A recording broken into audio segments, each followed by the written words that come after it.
Spirit. Amen. Heavenly Father, you are our ultimate source of strength. When we are weak, you are strong. You lift us up when we are down and you renew our strength. Thank you for sending your spirit to us that we may express your love to our families. We are also grateful for you for giving us our loved ones. Our family is imperfect, yet we know that our family is a beautiful gift from you, O Lord. But we also admit, Lord, that we are not always the lovers of peace that you want us to be.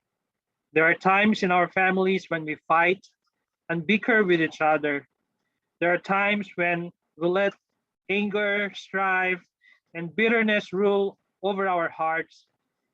And because of this, we end up hurting our families. We ask you, we ask for you to forgive us, loving Father, for the sins against our own families, change our hearts and make them truly loving. Also enable us, Lord, to extend the same forgiveness to the members of our families whom we have hurt. Humble us, Lord, so that we may seek forgiveness without pride. We ask you to heal the wounds in our hearts as well. Touch their hearts that they may accept our pleas of forgiveness. Lord, we ask you for your protection over our families. Let no trouble fall on them today. Let them away from accidents. Allow no evil to influence our hearts. We may not be with our families all the time today, but we trust that you, Lord, are always with them. Keep them safe today and always allow them to give glory to you further. Give them peace of mind so that we may not worry because about we may not worry about anything. Guard their hearts so that they may only display love instead of hate, anger, and bitterness. Yes, Lord, guard our house as well, that no harm will fall on it as we are away. May it continue to be sanctuary of blessing, comfort, and love for each one of all of us. Let it always be a restful place of our tired bodies at the end of the day. And this all we ask in Jesus' name, our Savior. Amen. Our Father who art in heaven, holy be your name. Your kingdom come, your will be done, earth as it is in heaven. Give us this day our daily bread, and forgive us our trespasses, as we forgive those who trespass against us. And lead us not into temptation, but deliver us from evil. Amen. Hail Mary, full of grace, the Lord is with you. Blessed are you amongst women, and blessed is the fruit of thy womb, Jesus. Holy Mary, Mother of God, pray for us sinners, now and at the hour of our death. Amen. All glory be to the Father, and the Son, and the Holy Spirit. As it was in the beginning, is now and ever shall be, world without end. Amen. In the name of the Father, and the Son, and the Holy Spirit. Amen. All right. So again, brothers and sisters, good afternoon, and welcome to our talk 5. Parang ang bilis ng panahon, di ba, brothers and sisters? So parang kailan lang we started, and then eventually nasa talk 5 na tayo today, brothers sisters. Okay. So next slide, please, brothers and sisters. Okay, so yung topic natin ngayon is about the Christian ideals, loving neighbor and family. So as we all know, brothers and sisters, family is the foundation unit of society. Also, the family is our first ministry. They are the people who are always with us and those we will spend the rest of our life with. For that reason, the family ought to stick together no matter what happens. So building up a Christian family and praying for our families always is one way to achieve that goal.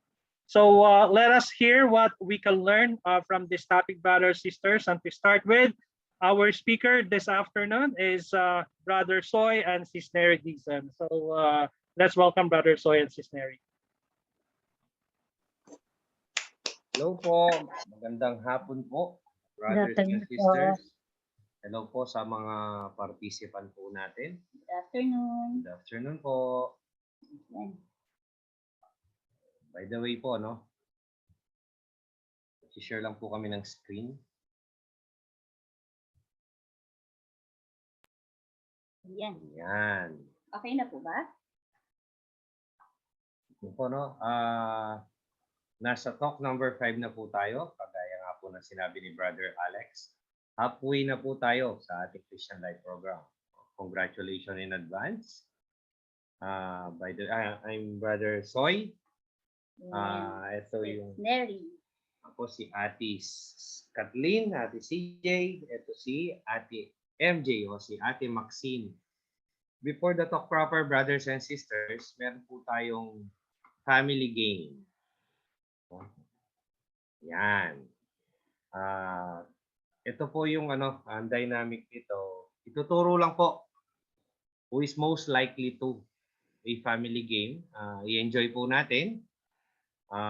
May mga questions po tayo and ituturo lang po natin kung sino po sa member ng family yung tinutukoy ng questions. So, pwede po kayong mag-join dito kung kasama niyo po yung mga anak niyo. Yes, ayan po, no?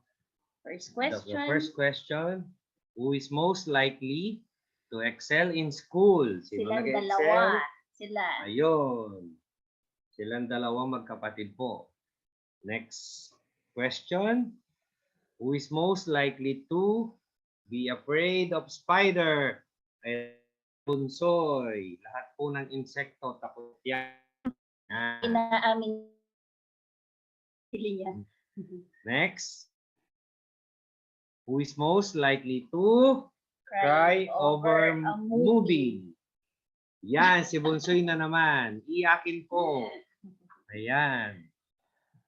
Next, who is most likely forget an important event? Ito, si Daddy Dai. Ayun, si Daddy. Siya na. Makakalimutin po. Buti po. Secret lang po natin. Hindi na po pagsabi. Buti nagre-remind si Brother Alex. Sa si Brother Norbert. Who is most likely to fail in math test? Ayan. Ayun. Siya po. O, si Daddy. Pag hindi kagandahan sa Daddy po, hindi nyo napapansin yun, brothers and sisters? Ayan. Ito po pwede niyong gawin sa sa bahay kasama yung mga anak niyo. Parang bonding na natin to, bonding activity. Tayo yung iba po gumagamit ng powder para mas exciting or kaya lipstick para may challenge po. With this kind of game, nakikilala natin, baka yun po yung way para malaman natin yung sikreto ng ating mga anak. And of course, lalo lang po na lumalalim yung pagmamahal sa bawat isa. Let's consider this, doing this at home kasama yung mga anak niya. Amen po, no? Magandang laro po yan.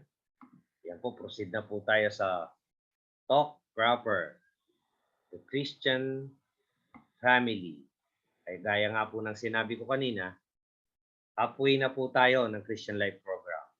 No? Yan po, yung aking family. Yan po, si Tito Soy, ang inyong lingkod. Si Tita Neri. Tapos si Ate Kat, yung nakasalamin sa gitna na sexing anak namin. Saka si Ate MJ. Yung bunso. So, dalawa lang po sila. Opo, we are married for 18 years na po. And graduate po kami sa ating CLP program May 7, 2021 ay 2017. Yan po, no? Bali 4 years pa lang po kami sa ating community. Currently, we are serving as a chapter head of North 1B cluster. North Dito 1. po sa Angeles. Yan po, dito po sa Angeles. Yung panganay po namin, si Ate CJ, sa Youth for Christ naman po siya. Tapos si Ate MJ, si Maxine, ang bunso, sa Kids for Christ po, brothers and sisters. Next slide. So let's begin the talk proper. In the beginning, God intended family to be beautiful. Alam po natin, dun sa story of creation, God provided everything first before putting up a family with the person of Adam and Eve. So parang napaka-perfect kasi God pinrovide muna ng ating Panginoon ang ating pangangailangan. And then nandoon yung family na una niyang kinreate, si Adam and Eve. But brothers and sisters, we all know that sa story na hindi nangyari ang gusto ng ating Panginoon. Ano ba yon? Kasi sin enters the picture. It was Satan's first attempt to destroy the family. Yes, brothers and sisters, no? The family today, no? Alam naman natin, is under attack. Under attack by whom? The evil forces, brothers and sisters. I give you some example of attack. Yung broken family po, brothers and sisters. Ang dami pong nagbo-broken family, unwanted children na lumalabas, same-sex marriage, brothers and sisters. Saka yung sinasabing confusion of the family. Yung sa same-sex marriage, brothers and sisters, nakakalungkot po. Some countries, pinapayagan na po yan. No? Pero kahit ganyan po, still we are blessed. Sa Vatican and in our country, hindi pa rin po pinapayagan yung same-sex marriage na nangyayari na. No? And then the broken marriages, marami po yan. Maraming klase, bakit naghihiwalay. Maraming mga tukso, maraming tukso kay Brad, maraming mga umaharang. Yung mga technology din natin, pinagmumulan din yan ng broken marriages, no? Mga nawawalan na sa sentro yung Panginoon sa pagmamahalan ng pamilya. Confusion in the family, yan po, especially pag pinag-uusapan na yung sweldo ng bawat isa, ang sweldo ni husband and wife. Maraming opportunity nowadays sa mga sister natin. Unfortunately, yun po yung nangyayari sa amin dati. Given na po sa amin na si wife, ang maganda yung income. Si Brad, ako po, your servant, hindi po ganun kaganda. Nung hindi pa po kami na sa CFC, may confusion po. Hindi po alam ng mga bata kung sino si daddy, sino si mommy. Nasusunod madalas si mommy. Pero we are blessed. Nung nandito, nakagraduate na po kami, we understand through the teaching sa mga talk, kagaya nito, na wala po yung confusion na pag-usapan po namin, brothers and sisters. Sabi nga, no? Ito yung isa sa mga paborito namin verse sa Bible, taken from Joshua chapter 24 verse 15. If it is displeasing to you to serve the Lord, choose today whom you will serve. The gods your ancestors served beyond the river, or the gods of Amorites in whose country you are dwelling. As for me and my household, we will serve the Lord. Truly, brothers and sisters, no? Especially nung kasagsagan po ng pandemic, yan po yung nawala sa atin, no? Yung pagsiserve, yan, si Brother Alex, alam niya yan. Matagal-tagal din po namin hinanap yung pagsiserve namin sa simbahan, pagsiserve natin sa mga household natin, pagsiserve natin dyan sa CLP na face-to-face. Pero ang galing po ni Lord, binigay niya tong online. Dahil sa online na ito, naibalik po ang lakas nating lahat sa pagsuserve sa ating Panginoon, brothers and sisters. Now, this time of pandemic, yan po ang kailangan natin, brothers and sisters. Sabi nga, the family is imperfect, yet beautiful gift from God. Like Pope Francis says, I thank God that many families which are far from considering themselves perfect, live in love, fulfill, fulfill their calling, and keep moving forward, even if they fall many times along the way. The Synod's reflections show us that there is no stereotype of ideal family, but rather challenging mosaic made up of many different realities, with all their joys, hopes, and problems. Kaya nga po, no, ang ganda po ng ano ni Pope Francis. Hindi po perpekto ang pamilya. Si Holy Family of Nazareth, sila lang po ang perpekto. Kahit along the way, nadadapa po tayo, still, nakakatayo po tayo, no? Dahil po sa guidance ng ating Panginoon, brothers and sisters. Pero we don't need to be sad, mga brothers and sisters. Because even though the family is under attack, God has a great plan for families. Pero kailangan natin malaman at maintindihan ano ba ang plano ng ating Panginoon para sa ating pamilya. Tama yan, no? Yan ang isang plano ng Panginoon. No? God has intended the family to be for the transmission of life. The fundamental task of the family is to serve life, to actualize in history the original blessing of the Creator, that of transmitting by procreation the divine image from person to person. Sabi nga, man and woman, husband and wife, dalawa naging isa. Tapos magkakaroon po ng bunga yan. Ano po ba yung bunga? Yung ating mga anak. And we are called family. The family, brothers and sisters, yan po ang basic ng ating society, ang ating pamilya. Brothers. Without the family, hindi po mabubuo ang ating society. Next. The family is a place for teaching children and training leaders. The family is a best place kung saan pwede natin i-transmit yung wisdom and values of life. Overall education of children is the most serious duty and at the same time a primary right of parents. Huwag nating isipin mga brothers and sisters na isa tong trabaho or isang pabigat sa ating mga magulang. Parents have the first responsibility for the education of their children. Hindi kailangan yung formal na gaya nung sa school nila na merong teacher and merong estudyante, but rather the everyday activities in the home. And yung pagiging modelo natin, showing outpouring love, discipline, and education in virtues will help to mold our children. Brothers and sisters, no, sabi nga, lahat ng ginagawa natin para sa mga anak natin.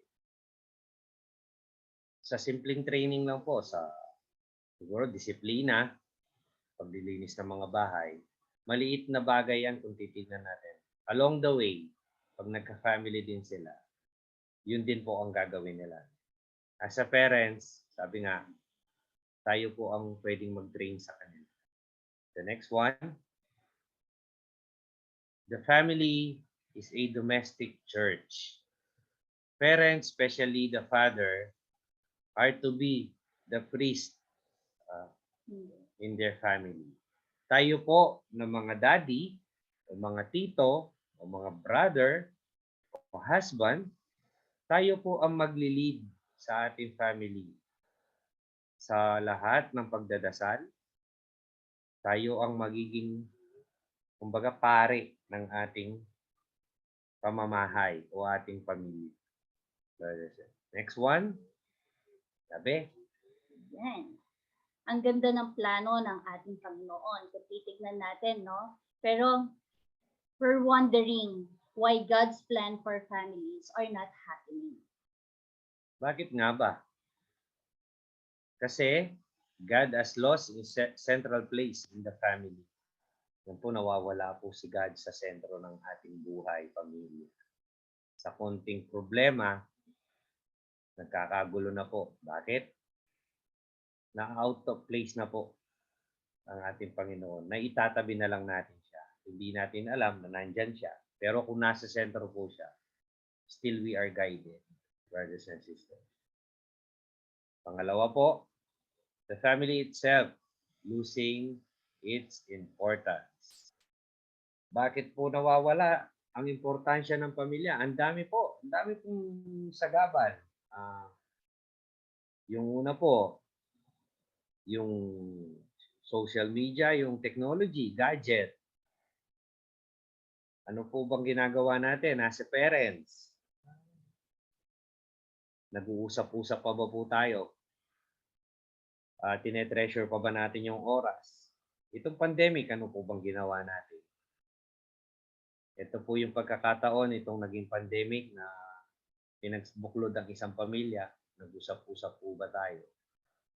Nagkaroon tayo sa yung importansya po ng pamilya, yung communication, understanding, yan po yung prayer, yan po yung nawawala na dahil sa mga pangyayari sa ating buhay. Kaagad po tayong bumibig. And the family is under attack by evil forces. The evil doesn't want it to happen and wants to break the family. Gaya ng ginawa niya kay Adam and Eve. So talagang ayaw niya ng may maayos na pamilya. Gaya ng yung sa secularism, wherein we're taking God out of the picture, sabi nga ni Brad, dahil sa ngayon yung technology, no, are we using it na sa tamang paraan ba? Ito ba'y nakakasira or nakakabuti? Minsan sa social media, ang mga nagki-create ng iba't ibang paniniwala sa iisang pamilya kung saan pinanggagalingan ng conflict. Kasi kapag may, yun nga, dahil may magkakaibang paniniwala, nag-aaway-away yan sa pamilya. And they are also removing, alam nyo yung sa mga ibang school wherein they are removing yung mga religion classes sa kanilang mga curriculum. So talagang yung si Evil, itong kaibigan natin, ayaw niya talaga na maging maayos yung mga pamilya. Pero mga brothers and sisters, what do you think we can do? So, yeah. Ano po ba magagawa natin, no? Ayan po, no? Sabi nga, as husband and wife, kailangan tayo po ang magdesisyon to make God's the center of our family. Tayo po na magulang, sa atin po maggagaling ang desisyon na yan. Hindi po sa ating mga biyenan, hindi po sa ating bahay, lalong-lalo sa ating mga kaibigan. Desisyon para po mangyari yan. Kasi po, tayo ang makakasama ng mga ating anak. Tayo po ang pamilya. Sabi nga, we are not perfect family. Hindi po tayo perfectong pamilya. We are striving to be a Christian family that God's desire us to be. Yan po ang dinidesire, no? Kahit igagapaw natin yan. Yan po ang kagustuhan ng ating Panginoon. But there are some tips, brothers and sisters, na maaari naming i-share sa pamilya. Number 1, eat together. Sabay-sabay po tayong kumain sa pagkainan. Basta may pagkakataon po. Especially kung wala naman po tayong trabaho o nandyan naman tayo sa bahay, make sure po na sabay-sabay po tayong kumain. Yan yung time na pwede tayong magkwentuhan while eating. O yung time na pwede natin tanungin yung mga anak natin. Yung itong pandemic na baka may problema na po sila. O baka may kailangan po yung mga bata. Hindi po kasi lahat na nabibigay sa material na bagay kahit na sinasabi nating busy tayo. Siguro naman po may mga oras na pwede. No? The second one, pray together. Anong sabi nila mga brothers and sisters? The father stays together. So let's consecrate our family to God. Pray as a family. Yung ngayon, yung pray over. Ginagawa na rin nating online, no? Sabi nga ni Brad, yung pandemic, it's an opportunity. It's a chance that was given by our God na magkasama-sama tayo, hindi man face-to-face, sama-sama tayo nagdarasal, saan man sila, nasa ibang bansa, or nasa ibang lugar, nasa trabaho, or kung sama-sama magdarasal, wala naman imposible. And yung sa may sakit, we can also do yung pray over. Sa amin, madalas yung mga anak namin, or si Brad, pag may sakit, sa isa sa amin, ipi-pray over. Napaka-effective noon. Talagang makikita natin how our God works kapag nandiyan ang pagdarasal natin. And we also celebrate yung Mass together. Nung sila, yung si MJ tsaka si CJ, maliliit pa sila, we see to it weekly nakakapagsimba kami every Sunday. Kasama namin silang nagsisimba. And God is good na yung panahon na to, we are all serving together sa community ng Couples for Christ. Sabi nga kanina, kami as Couples for Christ and sila sa YFC, Youth for Christ, and yung bunso namin sa Kids for Christ. And God is good. Binigyan din po kami ng opportunity to serve our Lord through our parish. So we're serving na magkakasama din. Yung panganay po namin at ako ay nagsaserve as lector commentator, and si Brad naman po as EMDC. And we're praying na soon makakasama na po namin yung bunso namin. Po, no, brothers and sisters, ang sarap po pag nagdasal na sama-sama. The last one, the most important, love one another. Ayan po. Pag nandyan po ang pagmamahal sa ating pamilya, pasok na po lahat yan. Pasok na po yung magkakaintindihan kayo sa anumang problema na daraan sa inyo. Nandyan yung puso. Kahit po sa pagsuserve sa natin, yan, yung mga nandyan po, yung mga service team. Puso po ang ginagamit dyan. Pag nandyan po ang puso, nandyan ang Panginoon sa atin. Yung pagmamahal sa pamilya, pag nandyan po yan, buong-buo po tayo, brothers and sisters. And po, no, before we end our talk, please allow us to introduce ang panganay po naming anak, saka yung bunso, si Ate Kathleen, saka si Ate Maxine, na mag-share po how our families strive to fulfill God's plan in our families. Ayun po. Hi po. Good afternoon po. Ako po si Maxine Rizan. And ako po si Kathleen or CJ po. And siya po is member po siya ng Kids for Christ. And ako naman po is nasa-serve po sa Youth for Christ. So yung i-share ko po is yung about sa family po namin. Before, during, and after po ng maging member po kami ng community po. Before po, we're the type of family na nagsisimba lagi. Simple family. May umaalis, pumapasyal, and minsan pumupunta pa nga po kami sa Manawag and Monasterio, ganun po. And sa pagsisimba po namin, masasabi ko po na kahit andun ako po, kahit andun ako, hindi po talaga pumapasok sa isip ko yung lesson, lalo na po pag homily po. Parang andun ako, I'm physically present, but I'm mentally absent po. And yung relationship naman po ng family namin, meron pong wall. Meron pong invisible wall na nag-stop sa akin para po makapag-open up sa kanila and maka-close po sila lalo and maging strong yung bond po namin.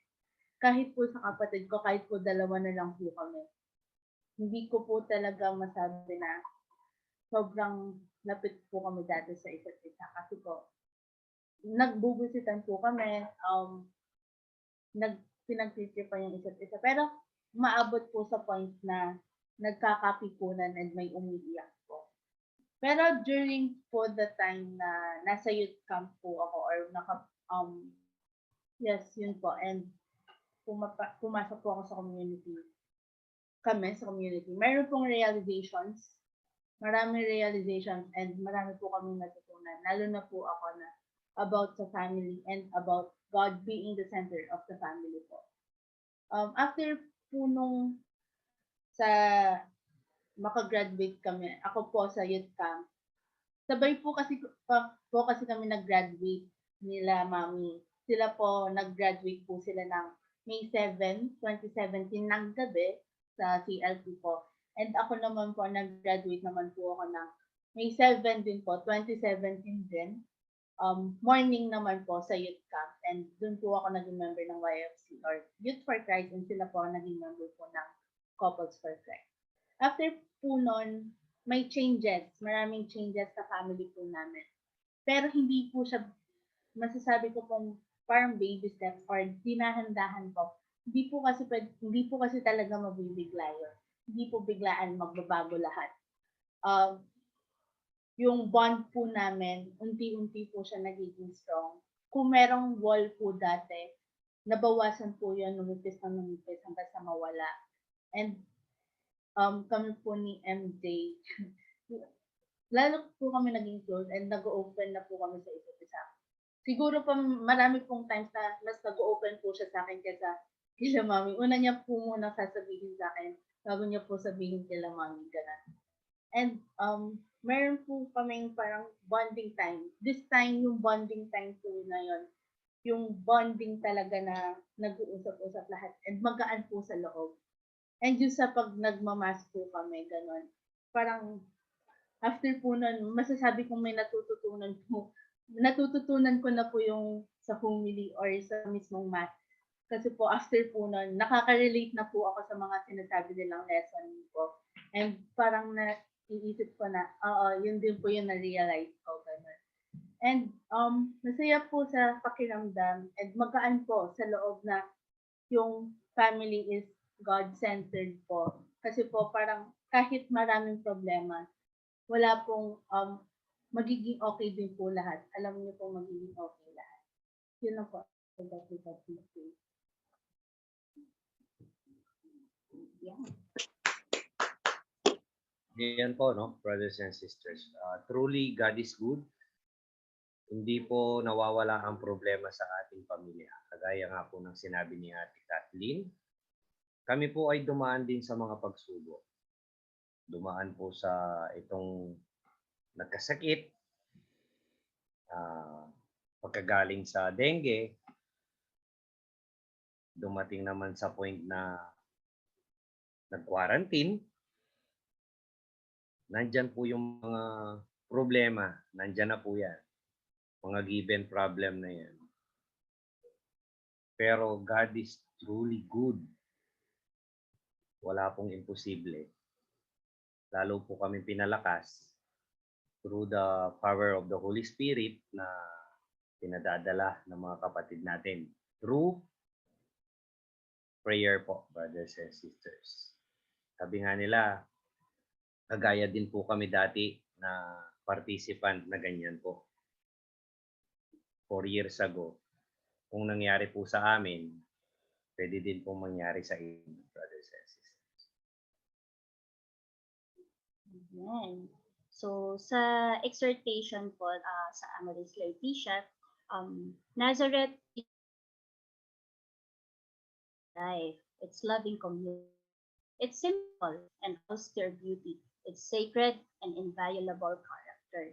May it teach how sweet and irreplaceable is its training, how fundamental and incomparable its role in the social order. Sabi nga po, no? Actually, conclusion na po tayo. This is the favorite part ng kami participant. No? Yan po yung hinihintay-hintay ko noon. Pero sabi nga, sa bawat pamilya, brothers and sisters, despite its weaknesses, can become light in the darkness of the world. Totoo nga po, no? Sa kainahan ng bawat pamilya, pwede po tayong maging ilaw na madilim na mundo. Kagaya po na mga nagsiserve nandyan po sa inyong harapan. Kami po, mga service team na nandyan, tayo po ay magiging liwanag ng kadiliman ng mundo. Kaya, we look to the Holy Family for inspiration, brothers and sisters. Brothers and sisters, before we end this talk, allow me to pray for you sa inyo pong lahat, brothers and sisters. We are still in the presence of our Lord as we pray in the name of the Father, of the Son, of the Holy Spirit.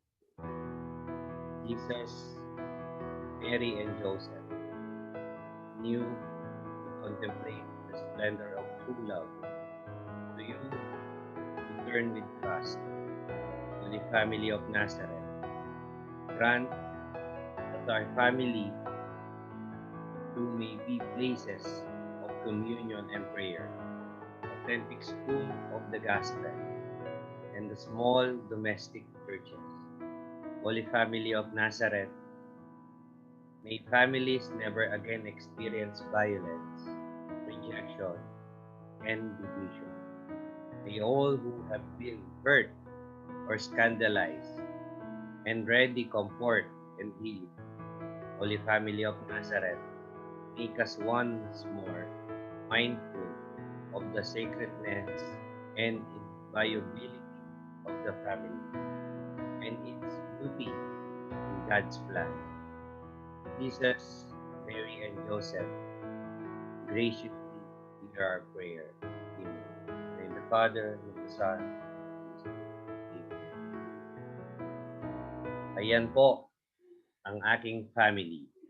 Yan po yung naka-civilian po kami dyan. Yan po yung 2019 International Youth Conference.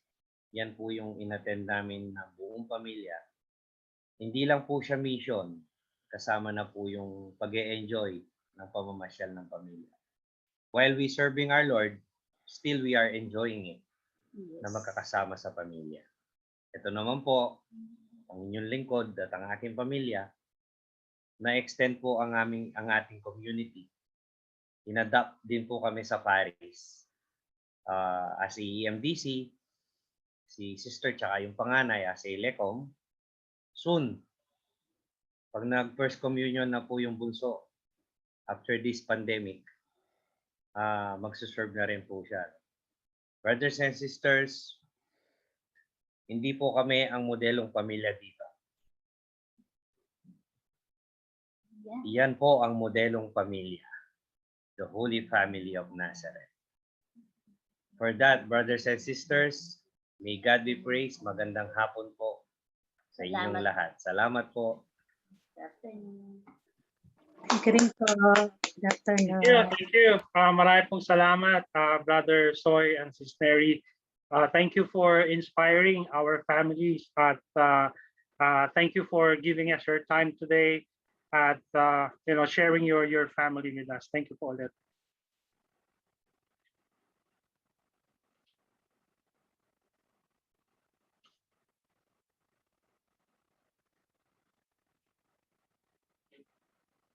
Okay, so yun, we will be having our sharing again, brothers and sisters. So ito yung mga guide questions po natin para sa mga ka-brothers natin. Have I assumed full responsibility for the spiritual and material needs of my family? At sa mga ka-sisters po natin, have I supported my husband in his role and done my share building up a Christian family? Okay, so let's go to our breakout room, brothers, sisters. Si Sis Jenny sa mga ka-sisters natin at saka si Brother Ruel sa mga ka-brothers po natin.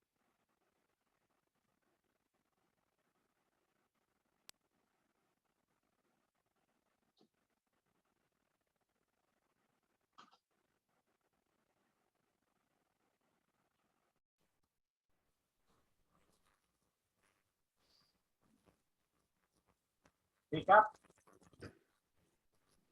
for closing. Okay. So, ayun, ano yung talk natin, bro, next week? It's about receiving the power of Holy Spirit, no? Oh, Oo. So, ayun, mga ka-brothers, sisters, iko-contact kayo ni Brother Ruel at ni sis, sa mga brothers at saka ni sis Jenny sa mga ka-sisters about your special prayers, no? So, this week they'll get in touch with you para sa mga special request of prayer. So, we want you to prepare sa next talk natin. Kung nagkikita tayo face to face, parang ito yung pinaka-highlight ng kwan natin and ng talk natin. So, yun. Next week will be a special talk for everyone. Okay, so let's prepare yourself, and yun nga, Brother Ruel and Sis Jen will get in touch with you for your special prayer request. okay. Okay, and then after that, yun, may dalawang talk na lang na natitira, talk 7 and talk 8, brothers and sisters. So, yun, malapit na. Parang kailan lang, no? Sobrang bilis. Okay, closing prayer song na tayo.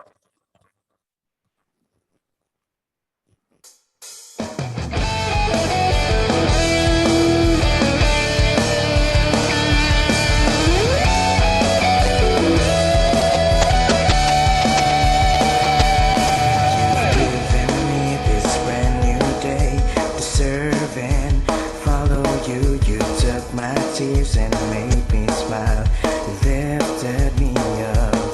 You gave me all the reasons, Lord, to see things as gifts from you. I'll go out and testify and shout to the world. I will lift your name on high. I'll forever worship you.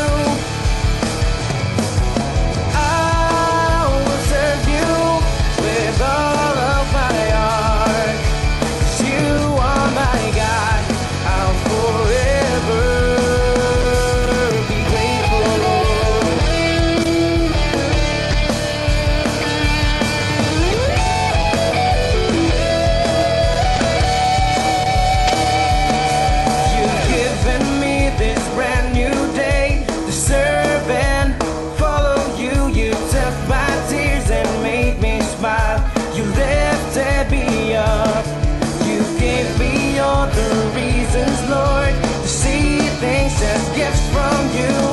I'll go out and testify and shout to the world. I will lift your name on high. I'll forever worship you. I'll serve you with all of my heart. 'Cause you are my God. I'll forever be grateful.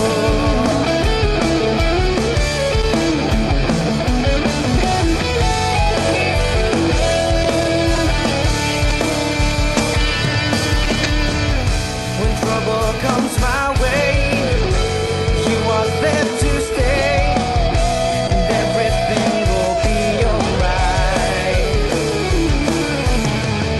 And now I know it's true that this love is you, and I will live each day and say,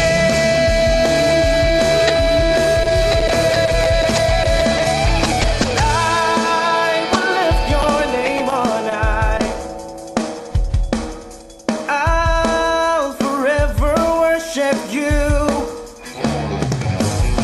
I'll serve you with all of my heart. 'Cause you are my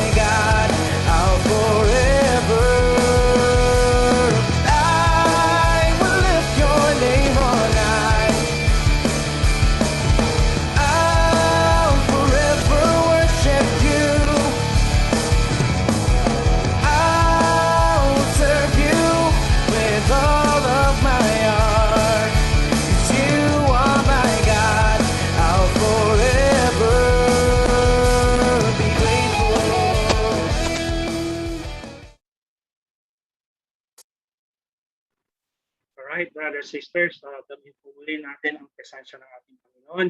In the name of the Father, Son, Holy Spirit. Amen. Yes, Lord God, muli po kami nagpupuri, nagpapasalamat sa isa po, Lord God. What a fruitful conversation or discussion about loving our families, Lord God. Nawa po, Lord God, help us to be reunited with our families, especially yung mga pamilya na nagkawatak-watak dahil sa hindi pagkakaintindihan, Lord God. At patuloy mo pong panatilihin ang pagiging closeness ng aming family, Lord God, especially yung mga mahal po namin sa buhay na malayo po sa amin, Lord God. Naway iligtas mo po sila sa anumang mga kapamakan, parati mo po silang i-guide at protektahan po sa masamang tao. Lord God, we ask you to continue to shower your blessings to us, Lord, especially sa mga sources ng income namin, Lord God, sa aming mga trabaho. At patuloy mo pong i-bless ang aming mahal sa buhay, ang aming family, ang aming mga kabiyak sa buhay at ang aming mga anak, Lord God. Sana po patuloy pong ikaw ang sentro ng aming pamumuhay, Lord God, at patuloy na manaig ang pagmamahalan po sa isa't isa. We ask you, Lord God, na sana po patuloy mo po kaming gabayan sa lahat po ng aming ginagawa, sa aming mga trabaho, sa aming mga ibang pupuntahan, and protect us with your mantle of love, Lord God, na ilayo sa COVID-19, Lord God. And this all we ask in Jesus' name, our Savior. Amen. Oh, glory be to the Father, and the Son, and the Holy Spirit. As it was in the beginning, is now, and ever shall be, world without end. Amen. In the name of the Father, and the Son, and the Holy Spirit. Amen. Okay. Thank you, mga brothers and sisters. Thank you. Thank you. Thank you. All right. See you next week. God bless, sisters and brothers. Thank you po. Thank you. Brother Alex. Brother Alex. Yes, sister. Sister Gina, may binibigay siya ng mga mga damit. Kung sino daw may gusto. Baka may alam ka.